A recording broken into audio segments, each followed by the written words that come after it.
이번 주간에 제가 이렇게 좀 잠이 안 오는 날이 있었어요.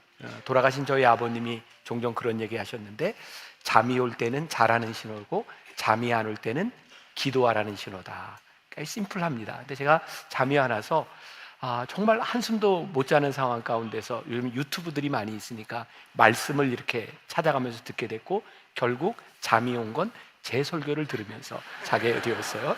그래서 그 잠이 오는 정말 좋은 설교를 여러분들에게 제가 하나 소개를 하려고 하는데, 2018년 이후에 교회에 온 분들이라면 제가 우리가 꿈꾸는 교회로 2018년도에 설교했던 걸 그 기독교 방송국에서 5편을 편집해서 올려놨는데, 제가 그 설교를 들으면서 다시 제 가슴이 뛰었어요. 그래, 우리가 이런 교회에 대한 꿈을 가지고 있지. 그래서 저는 하나님을 믿는 사람으로서 제일 큰 축복이 우리의 가슴이 뛰는 일이라고 생각하거든요. 그래서 교회에 대한 이야기, 여러분들이 만나교회에서 왜 어떻게 신앙생활할까에 대한 이야기를 여러분들이 한번 들어봤으면 좋겠다. 그래서 저희 교회 유튜브 추천 영상에 제가 올려놨습니다. 우리가 꿈꾸는 교회 2시간 35분, 짧아요. 그러니까 여러분들이 쭉 5편을 한번 들으면 좋겠다 생각이 들고, 정말 제 가슴을 다시 뛰게 만든 설교이기 때문에 여러분들에게 소개합니다. 자, 오늘 말씀으로 들어갑니다. 가정에 대한 설교를 제가 지난주에 했고, 지난주에 김요셉 목사님이 설교를 하셨습니다. 행복한 가정을 위한 하나님의 마음은 어떤 것일까? 제가 또 그런 생각이 들어요. 하나님의 마음을 알면 우리의 가슴이 뛴다. 여러분들의 가정을 향한 하나님의 마음을 알게 될 때 여러분들이 뛰는 가슴으로 여러분들의 가정을 위하여 기도할 수 있게 될 것 같아요. 오늘 본문 말씀의 디모데 3절에서 사도 바울은 디모데에게 이렇게 이야기를 하죠. 내가 밤낮 간구하는 가운데 쉬지 않고 너를 생각하여 청결한 양심으로 조상 쪽부터 섬겨오는 하나님께 감사하고. 전 사도 바울을 굉장히 좋아하는데 사도 바울의 마음이 느껴지기 때문이거든요. 사도 바울이 디모데를 바라보면서, 야, 디모데야, 내가 너를 보며 진짜 감사한 게 너에게는 조상 쪽부터 내려오는 믿음의 씨가 있구나. 제가 우리 성도들을 바라보면서, 우리 교회도 이제 역사가 생기니까 2대, 3대, 4대 신앙생활하는 분들이 있는데, 야, 너를 보니 내 아버지가 생각나고 내 어머니가 생각나. 이런 이야기를 할 수 있다면 정말 우리는 복된 가정이라는 생각이 듭니다. 지난주 김요셉 목사님이 설교하셨던 것 중에 여러분들에게는 어떤 게 남는지 모르겠어요. 저에게는 초등학교 4학년 때 울면서 집에 들어온 그 어린 아들에게 복음을 전해주었던 어머니, 그 어머니로 인하여 복음을 깨닫게 된 그 아들, 그 가정이 참 복되다라는 생각이 듭니다. 신앙은 유전되는 겁니다. 여러분들이 어떻게 신앙생활을 하느냐에 따라 그 신앙이 여러분들의 자녀들의, 여러분들의 가정에 유전되어 가는 거죠. 제가 2024년 3월 18일이니까 한 달도 안 됐네요. 신문을 보다가 결혼의향과 자녀 출산의향 조사에 대한 기사를 보게 되었어요. 대통령 직속 저출산 고령사회위원회에서 2,000명의 사람들을 가지고 설문조사를 했는데, 그 중에 결혼을 한 사람과 결혼을 하지 않은 사람들을 분류를 해놓고 있는데, 사실은 제 생각에 기자들이 너무 자극적으로 기사를 쓴다라는 생각이 들었어요. 자세히 보니까 이미 결혼한 사람 1,000명은 제외하고 결혼하지 않은 1,059명이 이렇게 대답을 했습니다. 57.7%가 나는 결혼할 생각이 있다. 그리고 결혼할 생각이 없다는 24.5%. 이렇게만 보면 반 정도가 결혼할 생각이 없다고 이야기하는 것 같지만 이미 반 정도는 결혼을 했고, 그 중에 51.4%니까 75% 이상의 사람들이 결혼을 했거나 결혼을 할 의사를 가지고 있다는 거였어요. 출산에 대한 문제에 있어서도 사실상 사실혼 관계에 있는 사람들의 71.5%, 이 사람들이 결혼할 의향을 가지고 있고, 또 소위 우리가 이야기하는 돌싱, 여러분들 가운데도 이혼을 할 경험이 있는 분들이 꽤 많을 거예요. 그분들 중에 26.9%만 다시 결혼할 의향이 있다라고 이야기를 했으니까, 결혼에 대한 혹은 실패와 결혼에 대한 아픔을 가지고 있는 사람들은 가정을 이루는 걸 원치 않지만, 그래도 전반적으로 이 사회는 결혼에 대한 생각을 가지고 있다. 또 아이가 없는 기혼자들에게 물었을 때 46.5%만 아이를 낳을 의향이 있다라고 이야기했으니까 이것도 기자들이 굉장히 자극적으로 기사를 쓴 거예요. 이미 아이가 있는 사람들은 놔두고 없는 사람들에게만 물었을 때 반 정도는 그래도 아이를 낳을 의향이 있다. 그럼에도 불구하고 우리나라는 출산율에 큰 문제를 가지고 있어요. 가정이 해체되는 어려움들을 가지고 있는 것이 사실입니다. 2,000명의 사람들에게 물었습니다. 저출산 현상이 사회적 문제인가? 라고 묻자 93.9%가 문제다라고 대답을 했고, 이 문제로 인하여 사회에 부정적인 영향을 미치리라고 생각하는가? 라고 물었을 때 역시 93.1%가 그렇다라고 대답을 했습니다. 아마 여기 있는 우리들 가운데 90%가 넘는 사람들은 다 가정의 위기라고 생각을 하고 여기에 있을 거예요. 그런데 이 위기는 왜 찾아오는가? 2022년 12월, 1년이 조금 더 됐습니다. 가정의 해체에 대한 이런 문제를 가지고 개신교인들에 대한 의식조사를 했습니다. 가정에서 제일 힘든 문제는 무엇인가? 라고 했더니 두 가지가 나왔더라고요. 첫 번째 71%가 직장과 사회생활로 인해 몸과 마음이 지친다. 그리고 53%가 가사노동과 육아에 대한 것으로 어렵다라고 이야기를 합니다.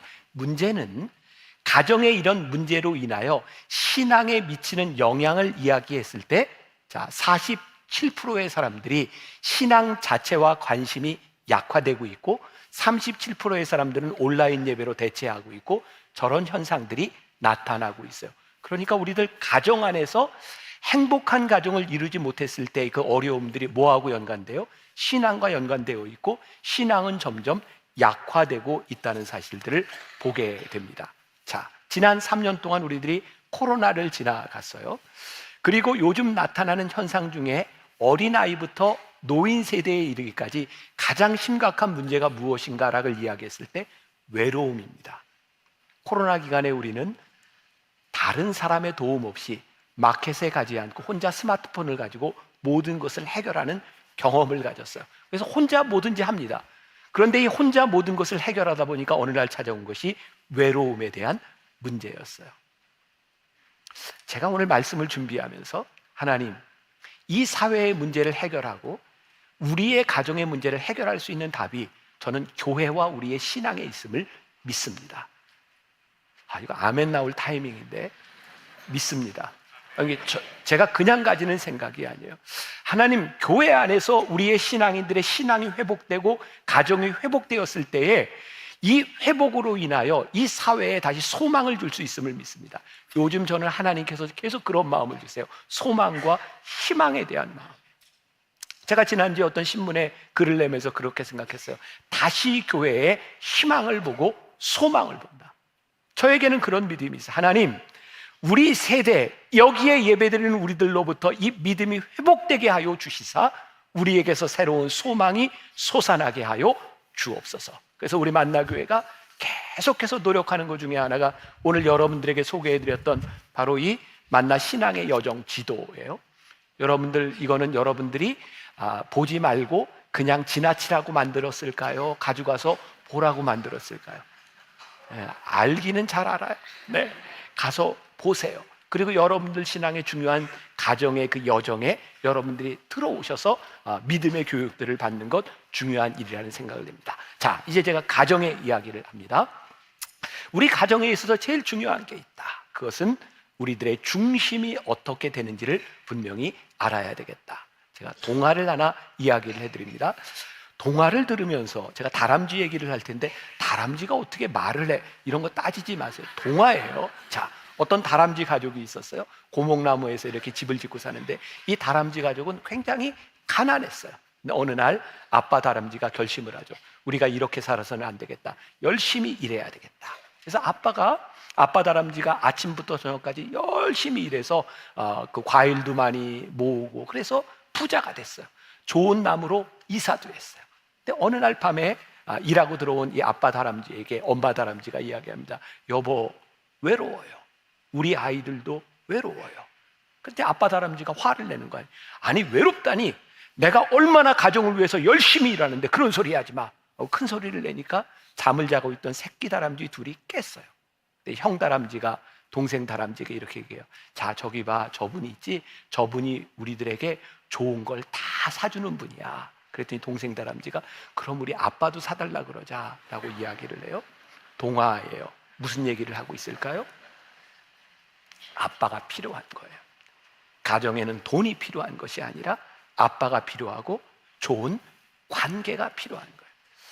우리가 이것을 놓치고 살아간다면 우리들이 가정을 위하여 열심히 일하고 우리들이 희생한다고 하지만 하나님과의 관계가 깨어진 가정 속에서 우리는 무엇을 얻을 수 있는가? 오늘 우리 가정에 무엇이 중심이 되어야 되는가를 우리들이 분명히 보아야 될 필요가 있어요. 자, 오늘 본문 말씀 4절과 5절 다시 봅니다.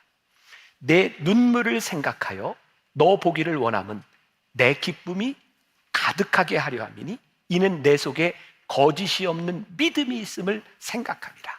이 믿음은 먼저 내 외조모 로이스와 내 어머니 유니게 속에 있더니 내 속에도 있는 줄을 확신하노라. 조금 전에 이야기했던 거예요. 디모데를 바라보며 야, 너를 보니 너의 외할머니의 믿음이 내 속에 있고 너의 어머니의 믿음이 내 안에 있어. 그것이 나에게 얼마나 기쁜 일인지 모르겠어. 내가 믿음의 가문을 이어가고 너의 그 청결한 믿음이 있는 것이 너의 믿음이 계대되어 내려온 것을 보니 내가 참 기쁘다라고 말을 하고 있어요. 저는 이 가정에 대한 이야기를 할 때마다 저는 오뚜기가 생각이 나거든요. 여러분 옛날에 오뚜기 가지고 놀던 기억나세요? 오뚜기는 넘어뜨려도 일어나잖아요. 왜? 그 안에 중심이 있기 때문이에요. 우리들의 가정은 어떤 가정이든지 이 세상에 들어가며 언제든지 넘어질 수 있어요. 여러분들 가정에 여러분들이 겪는 여러분들의 아픔들은 누구도 이해할 수 없는 일들이에요. 때때로 우리는 하나님께 그런 기도하잖아요. 하나님, 왜 우리 가정에 이런 아픔을 주세요? 누가 우리의 아픔을 이해해 줄 수 있을까요? 그런데요, 우리의 믿음의 중심이 바로 서 있을 때 하나님이 우리를 일으켜 세워주시는 능력을 우리들이 경험하게 돼요. 자, 중심이라고 하는 것, 중심을 잡는다고 하는 것이 어떤 의미일까? 저는 그런 비유를 생각해 봤어요. 자, 여러분들 한번 주위를 한번 그냥 둘러보세요. 여러분들에게 뭐가 보이나? 그냥 좀 하라면 하세요. 이렇게 둘러보세요. 자, 뭐가 보이세요? 어떤 사람이 보일 수도 있고. 자, 그리고 여러분들은 지금 뭘 보고 계세요? 저를 보고 계시잖아요. 우리들 눈에는 지금 많은 것들이 보입니다. 그런데 결국 여러분들 눈에 지금 보이는 것은 여러분들이 보려고 결정한 것이 보입니다. 오늘 여러분들이 말씀을 들으려고 결심하는 순간 이 많은 것들 가운데서 저를 보며 여러분들이 말씀을 듣고 있어요. 제 아내는 오래전에 보청기를 했어요. 보청기를 하고 제일 힘든 게 그런 경험들이 있겠죠. 잘 들리기는 하는데 여러 소리가 잘 들려요. 그래서 보청기를 하면 너무 힘들어합니다. 그래서 어떤 분들은 조금마다 빼기도 합니다. 그래서 보청기를 끼고 나면 훈련이 필요한데 내가 듣고자 하는 소리를 들으려고 하는 훈련이 되어야 보청기가 제대로 작용을 하는 거예요. 그렇구나. 우리들에게 수없이 많은 것들이 보이고 수없이 많은 것들이 들리지만 결국은 우리들이 보고자 하는 것을 보고 우리들이 듣고자 하는 것을 듣는 것, 그것이 중심에 대한 부분이구나. 우리들 주변에 많이 보이고 많이 들리고 우리들이 많은 것을 선택할 수 있는 그 많음이 우리들에게 복이 아니라 그 많음들이 우리들에게 걸림돌이 될 수도 있구나. 우리의 가정의 중심, 이 가정을 향한 하나님의 뜻이 무엇이고 하나님의 중심과 하나님의 음성이 무엇인지를 들으려고 할 때 하나님께서 그것을 틀리게 하시는구나. 오늘 여러분들의 가정 안에 이 중심이 바로 되어 있는가? 제가 가정에 대한 설교를 할 때마다 그 이야기를 참 많이 했어요. 첫 번째, 하나님 중심적인 가정이 되게 하여 주옵소서.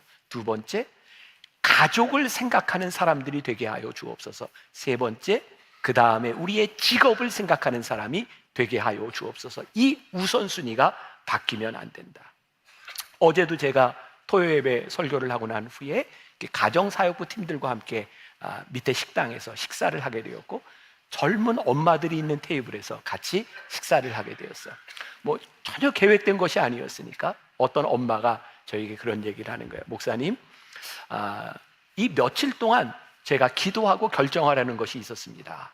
남편이 새로운 직장을 선택해야 되고 집을 이사해야 되고 하나님 응답을 주셔야 이사할 것 같습니다. 근데 그 말 가운데는 어떤 의미가 들어있냐면 어떤 집을 선택하느냐에 따라 남편이 직장을 구하거나 직장에 다니는데 어려울 수도 있고, 또 어떤 집을 구하느냐에 따라 손해를 볼 수도 있는 일이었어요. 제가 그분에게 이렇게 얘기를 했어요. 저에게는 기준이 하나 있습니다. 하나님을 중심으로 우리들이 생각할 때 그것이 우리들에게 경제적인 이득을 가져다 주는 것은 아닙니다. 우리들이 하나님 중심적으로 선택하면 그것이 우리들에게 손해가 될 수도 있습니다. 그러나 제가 믿는 것이 있습니다. 손해를 보는 것 같지만 결코 그것이 우리의 인생의 손해가 아니라는 것을 믿는 믿음. 하나님 중심적으로 살아갈 때 하나님이 우리들의 삶을 형통케 하신다는 믿음을 가지지 않으면 우리는 이 세상에서 가장 중요하고 올바른 것을 선택하지 못합니다. 저에겐 그런 생각이 들더라고요. 제일 중요한 우리들의 삶의 우선순위가 세워지면 당장 우리들 눈앞에 보이는 것이 뭐냐면 그 우선순위를 비껴간 다른 것들을 버려야 되는 손해보는 것 같은 느낌이 든다는 거예요. 갑자기 그런 생각이 났어요. 제가 만나교회 담임 목사가 되기 전이었던 것 같아요. 제가 요 앞에 동북호롱 아파트에서 살 때였는데 교회에서 전세비를 보조를 해주고 저도 이제 밖에 아파트에서 살았어요. 근데 제 아내가 저에게 이렇게 얘기를 하더라고요. 여기에 한 몇 천만 원만 보태면 이 집을 살 수 있을 것 같아. 그 집을 살 수 있는 철호의 기회였던 거예요. 근데 저는 어떤 마음의 결심을 했냐면, 이건 제 기준이에요. 여러분들 기준이 아닙니다. 저는 만나교회 목사로 이렇게 평생 목회를 하면서 내가 이렇게 집이나 재산을 이렇게 소유하지 않고 목회를 하다 은퇴하면 좋겠다, 그런 생각을 가지고 있는 제 아내가 집을 살 철호의 기회라는 거예요. 제가 쉽게 얘기를 했어요. 생각하지 마, 꿈도 꾸지 마. 그리고 집을 안 샀는데 얼마 지나지 않아서 몇 억이 올랐어요. 제가 마음이 어땠을까요? 어땠을까요? 저 진짜 거짓말 하지 않고 아무런 서운함도 없었어요. 저는 굉장히 기뻤어요. 왜냐하면 제 가치를 지킨 일 때문이었어요. 전 여러분들에게 도전을 주고 싶은 게 있어요. 우리들이 이 세상을 살아가며 어떤 가치를 두고 우리들이 살아가는가? 적어도 우리들이 하나님 중심적으로 살아간다고 하는 게 우리들에게 경제적인 이득을 가져다 준다거나 우리들이 이 세상에서 취할 수 있는 어떤 이득을 취하는 것이 아니라 하나님 중심으로 살아가는 가정이 절대로 잘못되지 않는다고 하는 우리들의 믿음이 우리들에게 있을 때 우리들이 그 믿음을 따라 살아갈 수 있지 않겠는가? 제가 설교 원고에 이렇게 썼어요. 하나님, 하늘을 향하여 우리의 눈을 들면 하늘 문이 열려지지 않겠습니까? 하나님을 중심으로 살아가면 우리들이 때로 넘어지지만 일어서지 않겠습니까? 하나님을 중심으로 살아가면 우리들이 이 세상에서 유혹에 그렇게 쉽게 흔들리지 않을 수 있지 않겠습니까? 우리 부모들이 종종 자녀들을 향하여, 아니 우리 가정에서 우리들이 이건 가정을 위한 일이야 라고 말을 하지만 정말 그것이 우선순위가 올바로 세워진 일인가를 우리들이 분명히 보아야 되지 않을까? 믿음의 중심이 바로 되는 것, 믿음의 가문을 세우기 위해 사실 오늘 말씀과 지지난주에 전했던 말씀은 제가 10여 년 전에 가정에 대한 설교를 하면서 한편은 아버지의 역할, 그리고 오늘은 어머니의 역할에 대한 그런 설교였어요. 근데 요즘은 어머니의 역할이 어머니가 아니어도 하는 것 같아요. 그렇죠? 요즘은 남자들이 육아휴직을 내고 아이들을 돌보기도 하죠. 또 요즘은 할머니, 할아버지들이 아이를 돌봐주기도 합니다. 그래서 여기서 물리적인 어떤 어머니라기보다는 아이들에게 시간을 많이 함께 할 수 있는 그런 부모들, 그 자녀들을 어떻게 키우고 가정에서 어떤 믿음의 스탠스를 취할 것인가 중요하다는 생각이 들어요. 성경에 보니까 모세에게는 요게벳이라고 하는 믿음의 어머니가 있었어요. 사무엘에게는 한나라고 하는 믿음의 어머니가 있었어요. 오늘 디모데에게는 할머니 유니게와 어머니 로이스와 할머니 유니게가 있었어요. 감리교회 창시자인 요한 웨슬리를 이야기할 때마다 빠지지 않고 이야기하는 게 그의 어머니 수산나 웨슬리를 이야기해요. 유명한 성 어거스틴의 이야기를 할 때마다 눈물의 어머니 모니카를 이야기해요. 근데 굉장히 흥미로운 점이 있습니다. 모세가 그렇게 어머니의 믿음을 따라 위대한 사람이 되었는데요, 모세의 자식들이 그 믿음을 이어가지 못합니다. 사무엘이 그렇게 위대한 선지자였는데 사무엘의 아들들이 지도자가 되지 못합니다. 솔로몬 왕 때에서 다윗이라고 하는 그 위대한 왕에서 솔로몬이 이어졌지만 솔로몬 때에서 그 자녀들이 끊어져 버리고 맙니다.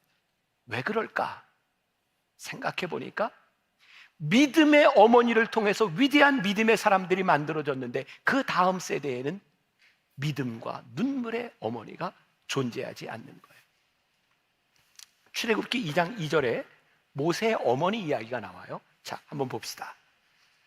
그 여자가 임신하여 아들을 낳으니 그가 잘생긴 것을 보고 석 달 동안 그를 숨겼으나.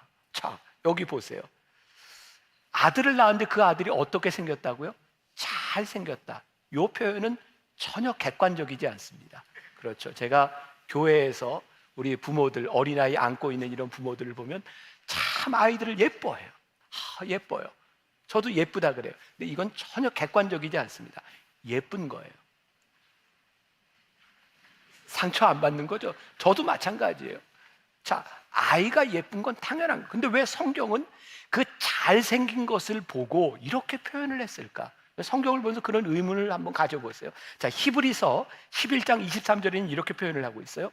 믿음으로 모세가 낳았을 때 그 부모가 아름다운 아이임을 보고 석 달 동안 숨겨 왕의 명령을 무서워하지 아니하였으며. 흥미로워요. 그 부모가 아름다운 아이임을 보고. 이 말은 외모에 대한 그런 객관적이지 않은 주관적인 평가에 대한 것이 아니에요. 요게벳이 모세가 태어났을 때 그 아이에 대한 가치, 하나님께서 이 아이를 사명자로 주신 것에 대한 가치를 알아보고 석 달 동안 숨겨두었다. 이것은 외모에 대한 것이 아니에요. 믿음의 눈으로 아들을 바라보며 이 아이가 하나님의 자녀입니다라고 고백하고 있는 거예요. 오늘 여러분들에게 도전하고 싶은 거예요. 여러분들의 자녀와 여러분들의 가정, 여러분들의 부모와 여러분들의 형제자매를 바라보며 그 아이가 객관적으로 어떤 특징들을 가지고 있느냐, 이것에 대한 문제가 아니라 하나님께서 나에게 주신, 하나님께서 택하신 사람이라고 하는 그런 믿음의 고백이 있는가. 제가 어제 또 젊은 엄마들한테 그런 이야기를 했어요. 아이들 공부하는 거 그렇게 너무 신경 쓰지 마라. 공부 잘하는 애들은 머리가 좋은 거예요. 동의 안 하세요? 머리가 좋은 애가 열심히 공부해야 공부 잘하는 거지, 아무리 공부해도 안 되는 애들이 있어요. 모두가 돈을 벌 수 있는 것들 아니에요. 만약에 우리들이 이 가치를 세상적인 풍조에 둔다고 하면 그 가정이 절대로 행복하지 못해요. 이 가정, 이 자녀를 우리들에게 주신 이 하나님의 은혜와 하나님의 생각을 우리들이 하고 살아가는 거예요. 자, 김요셉 목사님 이야기로 잠깐 넘어가 볼게요. 제가 이 말씀을 오래전에 준비해 놨는데, 김요셉 목사님이 쓴 삶으로 가르치는 것만 남는다라는 책이 있어요. 지난주에 김요셉 목사님이 설교를 하셔서 조금 더 리얼하게 얘기할 수 있는 것 같아요. 자, 지난주 설교 중에 김요셉 목사님이 이런 얘기를 했어요. 자기는 태어나서 초등학교, 중학교, 고등학교를 다 수원에서 나오고, 본인은 그렇게 이제 그 당시에 이렇게 이제 영어도 잘 못하고, 근데 그 목사님은 지금 한국말보다 영어를 훨씬 더 잘하는 분이거든요. 여러분 그 말 믿지 마세요. 거짓말이에요. 그 목사님이 여기서 초등학교, 중학교, 고등학교까지 나온 것은 맞지만 어머니가 미국 사람이고 해서 중간중간 미국에 가서 교육받을 기회들이 많이 있었어요. 그러니까 여러분들 김요셉 목사님 말을 듣고 내 아이도 수원시 어디에 태어났는데 영어를 잘할 것이다, 이런 꿈을 꾸지 마세요. 그런 일 없어요. 그 목사님 책에 보면 초등학교 4학년 때 이야기가 나와요. 4학년 때 미국으로 갔는데, 학교에 갔는데, 그때는 영어를 잘 못할 때인데 선생님이 수업 시간에 아이들에게 단어를 불러주고 스펠링을 맞추는 그런 수업 시간이었던 거예요. 아이들에게 애플 그러면 APPLE 뭐 이렇게 이야기를 하고, 이 목사님은 영어를 잘 못하는데 두려운 거예요. 나한테 물어보면 어떡하지? 근데 자기 차례가 되었을 때 선생님이 요셉이 나와 그러더니 칠판에다가 선생님 이름을 한국말로 써봐. 그래서 한국말로 썼대요. 그래서 선생님이 이렇게 얘기하는 거예요. 봐, 요셉이는 선교사 자녀인데 이렇게 한국말을 잘 써. 수업을 마치고 났더니 애들이 전부 자기 이름을 가져와서 한국말로 써달라. 그래서 그 목사님이 일약 스타가 되었다. 이제 그런 이야기를 하고 있는 거예요. 목사님이 거기서 하고 싶었던 이야기는 영어가 다가 아니다. 그리고 우리들의 단점이 다가 아니다. 하나님은 모든 것을 쓰신다. 그런 이야기를 하고 있는 거죠. 저도 목회를 하면서 영어에 대한 많은 어떻게 컴플렉스라고 할까? 내가 영어를 좀 잘했으면 더 많은 일을 할 수 있었을 텐데 그런 생각들을 늘 하죠. 뭐 얼마 전에 유명한 미국의 기업 칙필레이라고 하는 유명한 기업 회장님을 이렇게 좀 만나게 해줄 테니까 같이 좀 만나라 애틀란타에서 뭐 그런 이제 이야기를 들어도 내가 만나면 이렇게 영어를 이렇게 자유롭게 하지 못하니까 그런 걸 좀 피하게 돼요. 그 유명한 빌리 그레함 목사님, 프랭클린 그레함 목사님, 또 그 다음 세대가 하고 있는 사마리안 펄스라고 하는 큰 단체장들 이렇게 연결을 해주고 만나도 저는 이렇게 영어에 대한 이렇게 위축감이 있어요. 내가 영어를 좀 잘했더라면. 근데 어느 날 하나님이 저에게 주셨던 깨달음이에요. 제가 이제 요즘은 제가 올해도 이제 미국에 가서 이제 강의나 설교를 할 기회가 있는데 제가 영어가 잘 안 되니까 이제 통역을 세워서 해요. 통역을 세워서 강의를 하면 너무 답답해요. 그래서 제가 한 번은 내가 그냥 할게. 그거 제가 영어로 했더니 듣는 사람이 답답해요. 그러니까 이거는 문제가 해결이 잘 안 돼요. 내가 이것만 좀 잘할 수 있었더라면. 근데 요즘은 깨닫게 되는 게 제가 만나교회 목회를 하면서 제가 영어가 참 부족하지만 이제는 미국 사람들이 들으려고 노력을 해요. 그러니까 제가 말을 했는데 못 알아듣으면 뭐라고요? 다시 한번 얘기해 주세요. 그리고 저희 교회는 또 영어를 하는 사역자들 하나님이 또 많이 붙여주셔서 그 일들을 하게 하세요. 요즘 저에게 깨닫게 하시는 거예요.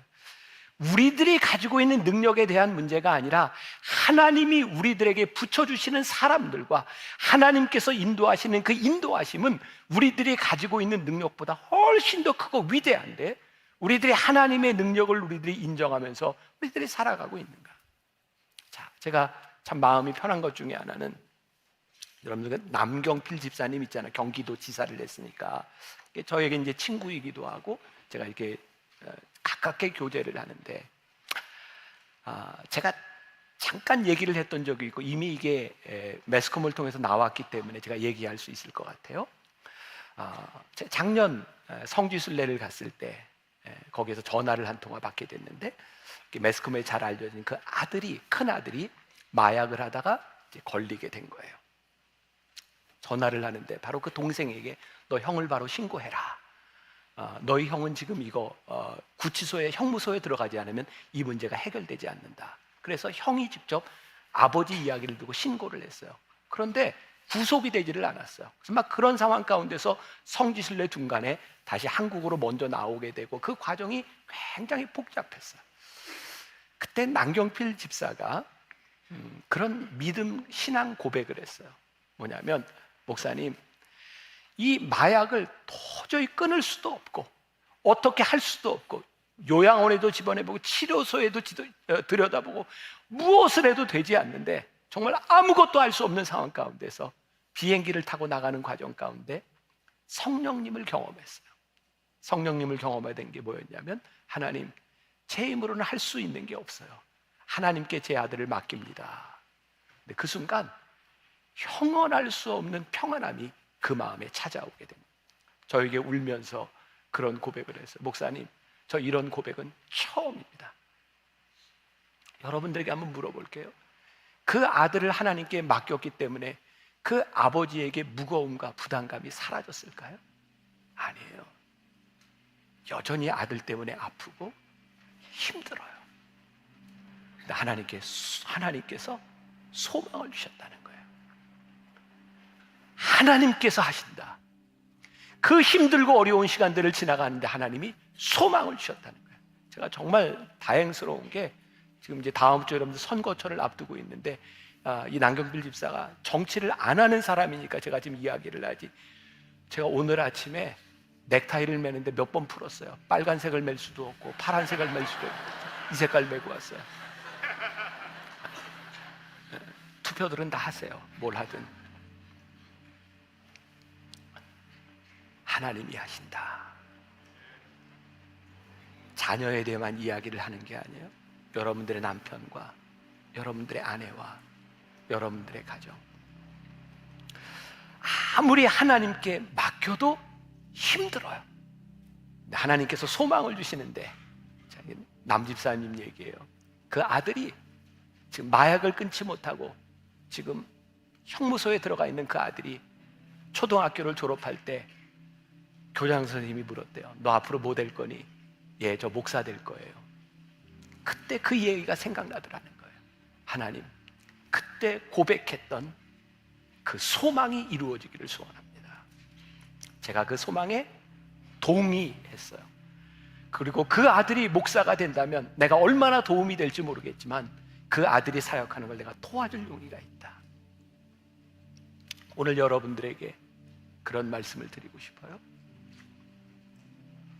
하나님께 맡긴다고 하는 것, 우리들의 가정의 믿음의 중심이 세워진다고 하는 것은 여러분들에게 어려움이 없어지는 게 아니에요. 하나님께서 여러분들에게 뭘 주신다고요? 소망을 주신다고요. 하나님께서 여러분들의 가정을 붙들어 주신다고요.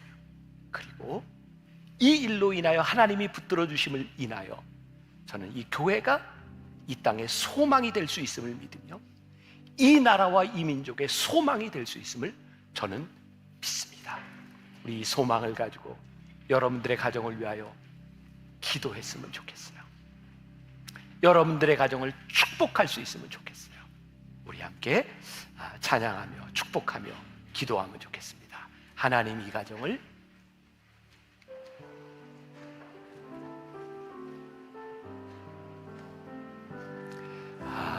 하나님, 우리 가정 축복하소서. 하늘의 신령한 복으로 하나님, 우리 가정 축복하소서. 땅에 기름진 복으로 가득히 채워주소서. 가득히 채워주소서. 주님의 사랑, 주님의 평안, 주님이 주시는 기쁨, 자손 대대로 주님의 축복 영원히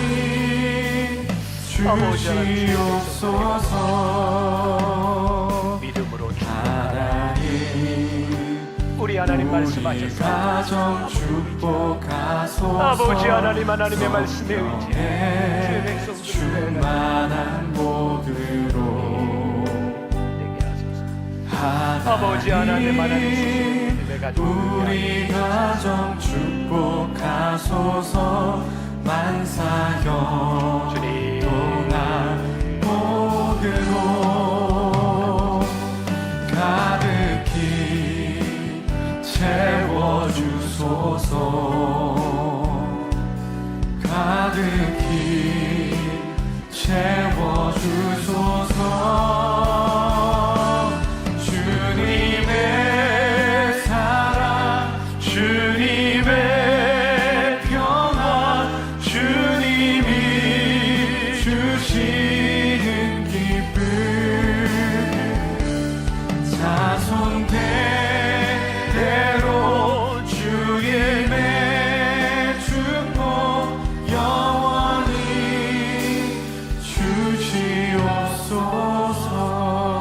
주시옵소서. 오늘은 제가 여러분들의 가정을 위하여 주님의 이름으로 기도하려고 합니다. 여러분들 가슴에 손을 얹어도 좋고 머리에 손을 얹어도 좋고 믿음으로 함께 기도하면 좋겠습니다. 하나님, 우리 사랑하는 성도들의 가정을 위하여 주님의 이름으로 손을 얹어 축복하며 기도합니다. 하나님, 오늘 예배한 우리 성도들 가운데 참 아픈 마음으로 자녀를 바라보고 가정을 바라보며 하나님 앞에 울며 기도하는 성도들이 있습니다. 하나님, 어찌하면 좋을지, 나에게 이 짐이 너무 무겁다고, 너무 버겁다고 하나님 앞에 기도하는 사람들이 있습니다. 그런데 오늘 말씀을 통하여 우리들에게 주시는 귀한 은혜가 있습니다. 나에게 맡겨보지 않겠니? 하나님, 하나님께 맡길 때에 우리들에게 주시는 하나님의 소망이 우리 가운데 넘치기를 간절히 소원합니다. 주님, 우리가 우리의 머리 위에 손을 얹고 간절히 기도합니다. 복된 믿음의 가문을 이루게 하여 주옵소서. 복된 하나님의 사람으로 살아가게 하여 주옵소서. 하나님, 우리의 가정으로 인하여 이 나라와 이 민족이 살게 하여 주옵소서. 회복의 역사가 일어나게 하여 주옵소서. 지금은 우리 주 예수 그리스도의 은혜와 하나님 아버지의 무한하신 사랑과 성령의 인도하심이 하나님 주신 가정, 복된 가정 되기를 소원하며 나가는 당신의 사랑하는 모든 백성들 위해 지금부터 영원까지 함께 하시기를 간절히 축원하옵나이다. 아멘.